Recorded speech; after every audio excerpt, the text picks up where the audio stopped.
Global मंदी का साहस के साथ सामना करते भारत में वैसे तो ज्यादातर सेक्टर्स ग्रोथ की पटरी पर दौड़ रहे हैं, लेकिन कुछ सेक्टर्स ऐसे भी हैं जो इस मंदी के सामने संघर्ष करने को मजबूर हैं। इनमें सबसे ज्यादा असर आईटी सर्विस सेक्टर पर पड़ रहा है।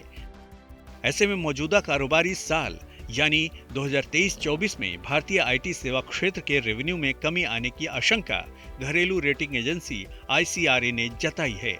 इक्रा रेटिंग्स के मुताबिक 2023-24 में आईटी सर्विस सेक्टर के मुनाफे और ऑपरेटिंग प्रॉफिट मार्जिन दोनों में गिरावट आने की आशंका है।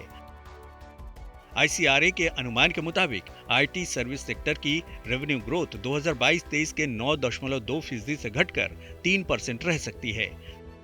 इसके साथ ही ऑपरेटिंग प्रॉफिट मार्जिन 1% तक कम होकर 20-21% रहने का अनुमान है। रेटिंग एजेंसी के मुताबिक आईटी सर्विस सेक्टर के रेवेन्यू में गिरावट आने की वजह ग्लोबल मंदी है।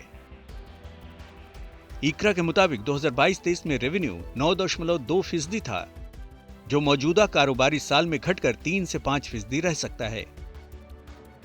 आईटी सर्विस सेक्टर में यह गिरावट आना भारत के लिए इस लिहाज से चिंताजनक है क्योंकि इस सेक्टर के जरिए लाखों लोगों को रोजगार मिलता है। नेस्कॉम के मुताबिक आईटी सेक्टर में सीधे तौर पर 50 लाख से ज्यादा लोगों को रोजगार मिला हुआ है।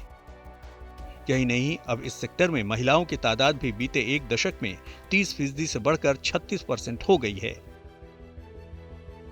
ऐसे में इस सेक्टर में गिरावट से नौकरियों पर संकट मंडराने की आशंका है। बीते 3 तिमाहियों में आईटी सेवा कंपनियों में नई नौकरियों में कमी आई है, जिसके आगे भी जारी रहने की आशंका है। इक्रा के मुताबिक भारतीय आईटी सेवा कंपनियों को अमेरिका और यूरोप के प्रमुख बाजारों में पैदा हो रही आर्थिक दिक्कतों से झटका लगा है।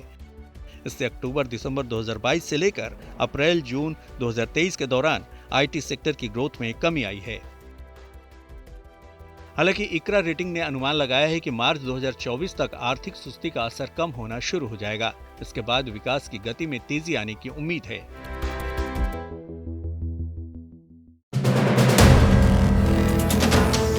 वीडियो पसंद आया तो हमें लाइक, कमेंट, शेयर और सब्सक्राइब जरूर करें।